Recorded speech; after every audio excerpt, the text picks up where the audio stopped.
ቤተሰብ እኔ በጣም ነው የደነገጥኩት እውነት ለመናገር ማለት ነው። ብዙ ጊዜ እያየኋት ነበረ ማለት ነው። ግብዣዬ እየወደቀች ምናምን አብሶ ደግሞ የምትወድቀው በጭንቀት ስታለቅስ ስታዝን ምናምን ነው እና እባካችሁ አዳኞች እባካችሁ ስታስጨንቋት ምናምን ስታለቅስ ምናምን እያያችሁ ነው አይደለም? እንዴት እንደምትሆን እንዴት እንደምትወድቅ ራሷን እንዴት እንደምትስት እንዴ! እናንተ ቆይ ምን ሆናችሁ ነው እንዴ? ትታመማለች ምናምን አትሉም እንዴ? በጣም እኮ ነው የሚያስጨንቀው። እውነት ብዙ ጊዜ ነው ይሄ የተደጋገመው ማለት ነው። እኔ ብዙ ጊዜ አያለው እከታተላለሁ እና በጣም ነው የሚያስጠላው። በጣም ይደብራል። እናንተ አዳኞች አይደላችሁ እንዴ? አዳኞች እስከሆናችሁ ድረስ ለምንድን ነው እንደዚህ የምትሆኑት? ለምንድን ነው እሷ እንድወድቅ ራሷን እንድስት ምናምን ደረጃ እስከምትደርስ ድረስ እናንተ ምን ትሰራላችሁ እንዴ? ጭራሽ በጣም የሚያስጠላ ነገር ነው የምትሰሩት፣ እውነት ለመናገር ማለት ነው። እና ውዶችዬ ደህና ናችሁ? ደህና ናችሁ? ባላችሁበት ሰላማችሁ ዝትርፍ በልልኝ። ለዚህ ቤት አዲስ ከሆናችሁ ላይክ፣ ሼር፣ ሰብስክራይብ እያደረጋችሁ ቤተሰብ ሆናለሁ። ቤተሰብ እንግዲህ ገባ ገባ እያላችሁ ማለት ነው፣ ወደ አዳኞቹ ቀልቅል እያላችሁ ማለት ነው እላቸዋለሁ ማሮቼ ፍቅሮቼ ማለት ነው። እንግዲህ አዳኞቹ የአዳኞቹ እናት ትናንትና ላይቭ ላይ ወድቃለኝ ማለት ነው። ብዙ ጊዜ ትወድቃለኝ ማለት ነው። ያኔ በምን ምክንያት እንደሆነ የምትወድቀው ምናምን እነግራቸዋለሁ ማለት ነው። አንደኛ ነገር ማለት ነው ብዙ ጫና ምናምን ሲበዛባት፣ ብዙ ነገሮች ሲያጋጥማት ምናምን ስትጨነቅ ስታለቅስ ምናምን ማለት ነው ትወድቃለች ማለት ነው። እና ይሄን ነገር ሚዲያ ላይ ራሱ እያወራችሁ ነበረ በባለፈው ማለት ነው። አይታችሁ ተሆነ ማለት ነው። እና ይሄ ነገር ለምን ይደረጋል? ለምን እንደዚህ ታረጊያለሽ? ለምን እንደዚህ አይነት ነገሮች ይፈጠራል? ሲጀመር ማለት ነው ሲጀመር ለምን አዳኞች ራሱ ለምን አይባሉም? አንቺ መጀመሪያ ሀምሼ ጤናሽን ናት። በእውነት በጣም ጤናሽን ነው መጀመሪያ የሚቀድመው ማለት ነው። የሰው ልጅ ጤና ነው ማለት ነው እንዴ። በይዘው ይሄ ሕክምና ምናምን የሚያስፈልገው ነው። እውነት ብዙ ጊዜ እያጋጠማት ነው። ብዙ ጊዜ ሰላም አታለች። በኮስትርም በቀስቴም በሁሉም ሰዎች ማለት ነው። አብሶ ደግሞ የጠናው በኮስተር ነው።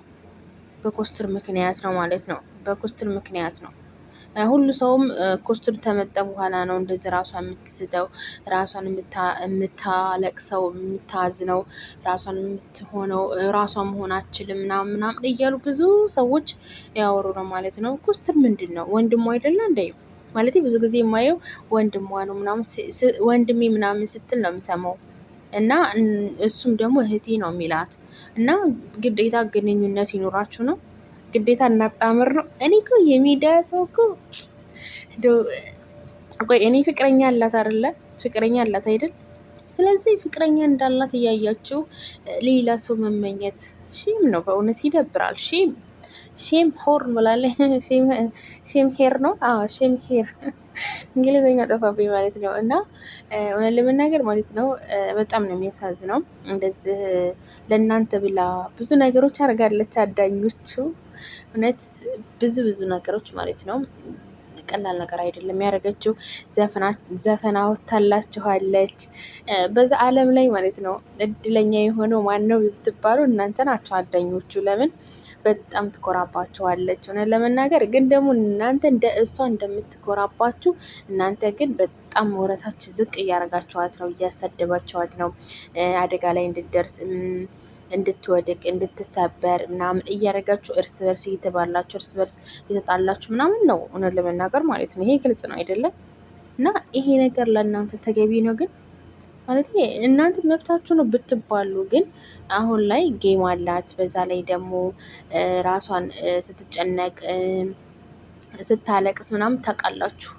አብዛኛ አደኞቹ ታውቃላችሁ ራሷን በቃ ስትጨነቅ ስትጨናነቅ ምናምን አብስሉም በአንዳንድ ወዳጅ ነኝ የምትባሉ ሰዎች ናችሁ ይሄ ነገር የሚፈጠረው ማለት ነው። እውነት ለመናገር ተው እንጂ ተው። እውነት መጥፎ ነገር አታናግሩ። የሰው ልጅ ማለት ነው ኮስትር ወንድሟ ነው አይደለም? በኮስትር ምክንያትም ሆነ የተጣላችሁት አዳኞች እርስ በርስ እኮ የሚባሉት ጋይዝ እርስ በርስ። ይሄ ጥሩ ነው ተገቢ ነው፣ ግን ይሄ ጥሩ አይደለም። እውነት ይሄ አይነፋም። ይሄ ጥሩ አይደለም ማለት ነው። እና ጥሩ ተገቢም አይደለምም። እንደዚ አይነት ስራ አትስሩምም። ልጅቷን አስደስቷት፣ አላማ አላት። የመዳም ቅመም የመዳም ቅመም አይደለች? እናንተም የመዳም ቅመም ናችሁ። የመዳም ቅመም ከፍ እንድትል እንፈልጋለን ምናምን እያላችሁ እያሽቀበጣችሁ አይደለም? አሽቀባችሁላ በሽታ ነው የምጥሉት እናንተ ሲጀመር ማለት ነው። ወዳችኋት ምናምን አይደለም። ብወዷትማ እንደዛ አታስጨንቋትን። ብትወዷትማ የመዳም ቅመም ብትወዱ ኖሮማ እንደዚህ እስከምትወድቅ ፌንት እስከምትነቅል ምናምን ራሷ እስከምትስት ምናምን አጠብቁም ነበር። ዝም ይውላችሁ። ስነ ስርዓት ያላቸው ኦዲቶች ማለት ነው። ስነ ስርዓት አንድ ሰው ሜንሽን አለማድረግ፣ አንድ ሰው እንደዚህ አለ አይደለ? በቃ በስነ ስርዓቱ ሁኑ። ስነ ስርዓት ይኖራችሁ እንጂ እንዴ! በጣም እኔ እንጃ። እኔ ባላያችሁም ግን ስነ ስርዓት ያላችሁ አይመስለኝም። በጣም ስነ ስርዓት ያላቸው ምናምን ልጆቼ በቃ ብዙ ስታሞገሳችሁ እናያለን፣ አዳኞች ማለት ነው። እና እናንተ ስትሰሩ ስራችሁን ማለት ነው ዝም ይሆናል አይደለ? እንትን አትበሉ ማለት ነው። ሄዳችሁ እዛም ሄዳችሁ ግብዣይ፣ እዚህም ሄዳችሁ ግብዣይ፣ እዚ አለቅላቂ እነ ትክክል አትሆኑ። እውነት እሷ ስትወድቅ ምናምን መጀመሪያ ነበረ ሳትታመም መደቆስ ነው የሚባለው። ምንድን ነው? አታሽቃብጡ። እውነት መጀመሪያ ለእሷ የምታስቡ ብትሆኑማ እዛም ትክክል እዚህም ትክክል አትሉም ነበረ ማለት ነው። አርፋችሁ ቁጭ ትሉ ነበረ ማለት ነው። ግን እናንተ የምትፈልጉት እሷ እንድትርቃችሁ እንደዚህ ላይቭ ላይ እንዳትገባ ምናምን ይመስለኛል። ይሁላችሁ ተቀላችሁ ላይቭ ላይ ታቆመች ማለት ነው። በምንድን ነው የምታገኟት? በዩቱብ ታገኟት አላችሁ ተንግዲህ ወዲያ ማለት ነው። ላይቭ ላይ እንደዚህ የምታስጨናንቋት ራሷን የምትስት ምናምን የሰው ወሬ ራሱ መስማት የለብሽም ማሬ ውዴ ማለት ነው። እውነቴን ነው። እና ስምሽንም አንቺ ማንነትሽ ስትጀምር ታውቂዋለሽ። ሌሎቹ ከምንም ያቀናብሮሽ ከማም ያርጉሽ ከየትም ያርጉሽ። አንቺ ግን ጠንካራና ጎበዝ መሆን አለብሽ። ሰው በይዘው አንቺን ለመጣል ነው እንጂ የሚነሳው ሰው በርቺ ጎበዝ እንደዚህ ነሽ የሚደብቅ መምላት እኮ አይልም ለጥቅሙ ብቻ ነው ማሬ። እውነቴን ነው። እና እውነት ለመናገር እኔ በጣም ነው የምታሳዝነኝ። ያው ተከታትዬ አላውቅም፣ ግን ዛሬ በጣም አይቻታለሁ እና ስትወድቅ ምናምን አሳዘነች እውነት። ኮሜንቶችም ደግሞ አየኋቸው ማለት ነው፣ ኦዲሶቿ አዳኞቹ ማለት ነው። እና እንደዚህ አይነት ነገሮች ይደረጋሉ ወይ? ሄዳችሁ ዝም ብላችሁ ከምታለቀልቁ አርፋችሁ ዝም አትሉም? ዝም ብትሉ እኮ ይሄ ነገር አይፈጠርም ነበር። አለቅላቂ ሁላ እስቲ ማለት ኦዲሶች ስነ ስርዓት ያላቸው ማለት ነው። ስነ ስርዓት በቃ ልጆቼ ስነ ስርዓት አላቸው ነው የምትለው እሷ ማለት ነው። እና ስነ ስርዓት አላችሁ ማለት ነው። ማንም ቤት ሄዳችሁ ኮሜንት አትጻፉ። እሷ ስትመጣ እሷን ማጫወት ዘና ፈታ ማድረግ ነው እንጂ ሄዳችሁ እዛ እንትን ማሽቃበጥ ምናምን እዛ ሄዳችሁ አሻሽል ገዳይ አትበሉ። ሰላሙን ስጧት በእውነት።